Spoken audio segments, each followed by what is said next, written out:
Hey, this is Sharon Bornholt, and I want to tell you today about a new tool that I'm using that I really love called Trello. Now, Trello is free, and when you set up a brand new account, it will look something like what you see on my screen here. You can name these things anything you want, but the purpose of Trello is kind of like for someone like me, a recovering notebook addict, is to help you keep things somewhere not in a notebook. Now, I like my notebooks, and I especially like making lists and checking off lists. So I still do use lists, but the problem I was having was I would get out somewhere, maybe I would be out of town working, and I would need something that was in one of my stacks of notebooks. So now I can keep things like, for me, I'm a blogger, so I keep podcast ideas lists, projects that, you do a brain dump. You might normally put those on a piece of paper, or you might put them in a notebook of some kind, and I probably still have all of those things there, but I also have set up Trello boards. So you go to Trello.com and you set up an account by simply putting in your name and your email. Like I said, it's completely free.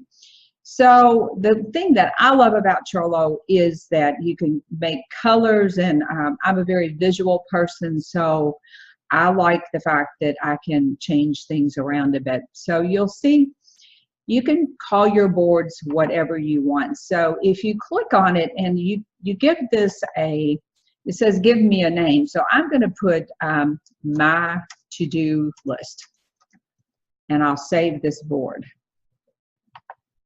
Now it might ask me, what color do I want this board to be? And these are your color choices. You can also use photos now. So let's say I want my to-do list to be purple. I'll click on that, and then that particular board, this is a board, and then I've got my to-do board set up, my to-do list set up. So I'll add a card. Let's see, card gives me, let's say, record video. Whoops, would help if I could spell today. And so we'll add a card. So what this does is it puts your tasks, not sure what that was. It should have been to do. We'll call the board to do. So we've got our name up there, and then it's a personal board. So we'll leave that at that. So maybe if I want to add a list, I'll could give this list a title like this week. Maybe these are things I want to do this week. I'll add another list and call them next week. Now, rather than putting dates on things, I like to do this, and then if something needs to be carried over from another week, if you didn't get it checked off, then you can, change things up a bit. So if you wanted to, say, move this over here, it has a drag and drop technology. So you can just drag your things around however you want them. And then when we go back here to boards, you'll see that I have a to-do board. Now let's say I want to set up another board, and I'm going to call this, what do I want to call this board? I want to rename this. I want to call this 2018, or let's don't put a year on it. My projects, my annual big project, or let's call it my big projects. Could be called goals for this year. That means that, well, you could name it 2018, and next year you could have another one named 2019. So it just kind of depends on how you want to do it.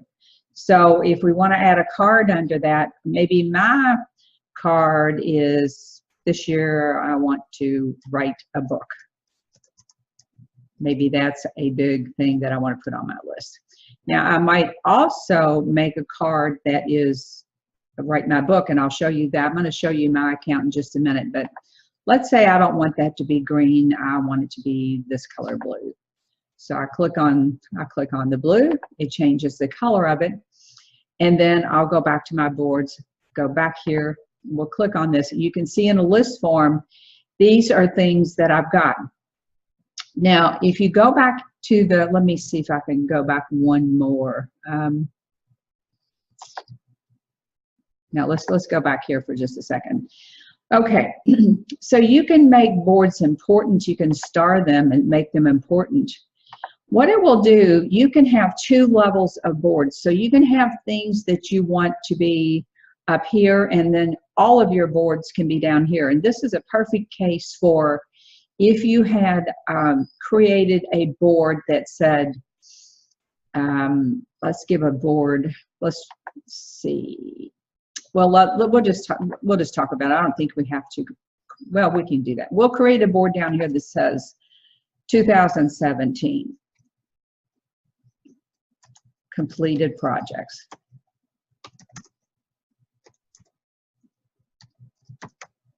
We'll just use that. So we'll create that board, and let's make it a different color just so it stands out. Like I said, I like colors because they help me to identify what I'm doing. So if we go back here to the boards for just a minute, you'll see here now, like I said before, you've got these level boards. So this may have been starred up here if it was 2017, but you don't want to delete the board necessarily. You want to maybe be able to look back and see what you've done. So you just unstar it, and that just keeps it down here on your main collection of boards. I do think it's a good idea not to delete most of them because it gives you kind of a record going back. So I'm going to pause this for just a second, and then I'm going to show you what my Trello looks like. Okay, so if we go into my Trello, you will see that I have set up a lot of boards. Now, remember when I said you can have some boards down here? These are all the boards. Anything that's at the top will also appear in the bottom down here. So this is your storage area for all of your boards, and that really gets important when you've been doing this for a year or more. And these are things up here that I try to keep track of. So of course, my first thing is to do and projects. Now, I am the queen of notes and ideas in notebooks. And then you've got notebooks for a whole year. And where do you find the notebooks? Okay. I have a thing here for my new website, which I'm working on. And if I click on it, I do not have my steps in here yet. So I need to, so I've already bought the domain. I've set up WordPress. So the next steps maybe would be custom header. We'll put that in there. So I'll add that to do. And then I would go on to the next thing, branded colors, which would really go with, which I've already done. But we would put that in there. So you get the idea. So that when I go back here, then, then if I click on it, you will see, yes, there are my steps that I've done. And then you can move things over to doing or done. Now, I'm doing a lot of rebranding. I started at the end of last year. This year, I'm doing a lot of rebranding. I keep a content plan, working on a content plan, a new content plan. Same thing for the podcast. Same thing for video content ideas. Video is huge this year. So when you think of a video, if you're like me, or a topic for a blog post or a topic for any kind of content, you probably jot it down on a piece of paper, or you've got a list in your computer. But if you've got everything in Trello, then you can, then you have, you have everything with you all the time. This is a project moving everything over to ConvertKit and to Smarter Q. These are two things I'll talk about in other videos, but these two things have each a step or two left, but they're almost completely done. Social media plan, which kind of goes with Smarter Q, which, by the way, Smarter Q is a social sharing site. Working on a membership site, so see, you all know what I've got in the works. Probate course, Barbara Grassi, I think she made me put this down here in my book. I'm going to hopefully get my book written this year. I hope to get better at outsourcing. And these are my travel and seminars folder. So, and that's kind of like if I'm going to go to something and I need to take something with me, like I might want to take this camera with me to record a video while I'm there, or I might want to take a little lavalier mic or something like that. I can keep notes in there. I can keep confirmation numbers in there. If I get on a plane and I don't have anything, I just pull up my Trello board and everything is in one spot. So think of this as your online file cabinet for people like me that like to organize things in a very visual way. So I hope you check it out. It's great. No matter what your business model is, this is a great free tool. And I hope you take advantage of it, give it a shot, and then let me know how you like it. There are just a million uses, which I'm sure that I haven't thought of, to use Trello. So this is Sharon Bornholt, and I'll be back soon with another tip, tool, or a piece of technology that you can use in your business.